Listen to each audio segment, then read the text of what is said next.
I'm Ellen at Pray It Off in Syracuse, New York.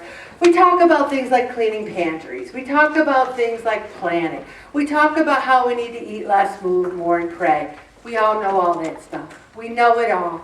But what we don't know how to do sometimes is to let go of our stress and our anxiety. We're worried about our kids. We're worried about finances. We're worried about the state of the world.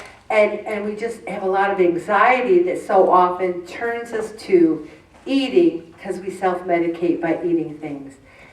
What's really helped me and what I work on every day of my life is surrender and trusting in God.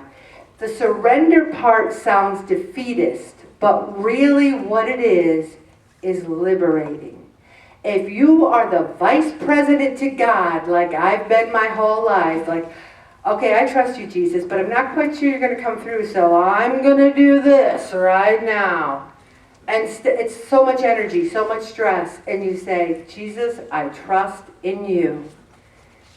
It's safe to surrender because we fall into light, not darkness. Ever see that old trust game when you fall back and the people in the group are supposed to catch you? I always hated that game because I weighed 300 pounds and I was afraid I was going to kill someone. I was like, ah! And they were like, ugh.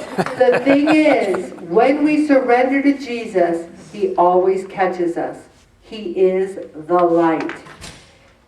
The world is ultimately safe. It's safe to love. If we look at Jesus, in the end, all will be well. None of us in this room, and I hate to tell you this, but none of us is going to get out of this world alive. Every single one of us will die, and we will go to see Jesus. And in the end, all will be well. 100 years from now, none of us will be here, and we'll be up wherever we are and saying, I understand now. It's all well.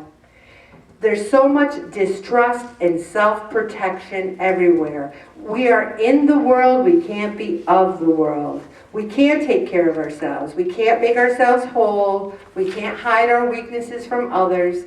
We think we can, but we can't. Only Jesus can help us. He wants to move us from the house of fear to the house of love. And what's interesting is it's a journey that takes a lifetime. And I want to read what Sister Ruth Burroughs, she's a British Carmelite, says in her guidelines for mystical prayer. Really listen, because it's so important. Surrender and abandonment are like a deep, inviting, frightening ocean into which we're all drawn. We all want to trust Jesus. We do. And we make excursions and we test it and we see whether it's safe. And we enjoy it a little bit. But for all kinds of reasons, we always go back to dry land, to solid ground, to where we think we're safe. But the ocean beckons us out anew, and we are at risk again of being afloat in something bigger than ourselves. And we keep doing that, wading in, then going back to safety until one day, when we are ready, we just let the waters carry us away. And I love that. I read it over several times because I do struggle. I don't know anybody else here who's with me. I struggle with my weight because I struggle with life. Life to me is very tough. I'm a joyful person. I'm optimistic. If I see you, I'm like, hey, how you doing, huggers? Love you. But inside, I am a raging anxiety going, what about this? What about that? I am so much better after 7.5 years of praying off. I'm so much better that I can say, Jesus, I trust in you. I kind of do, Jesus. I know I've been saying that a long time, but now I kind of do. And mean it. Because I don't know about you, the rain will come whether we worry about it or not. We can't control that.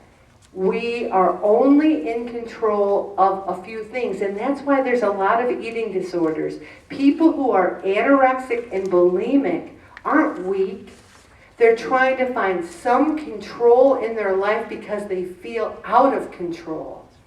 How many times have we eaten out of control? Or we'll start with a chip and we'll just keep eating them. It's not because we don't know that the bag of chips might not be good for us. It's because our anxiety is overcome and we're compensating.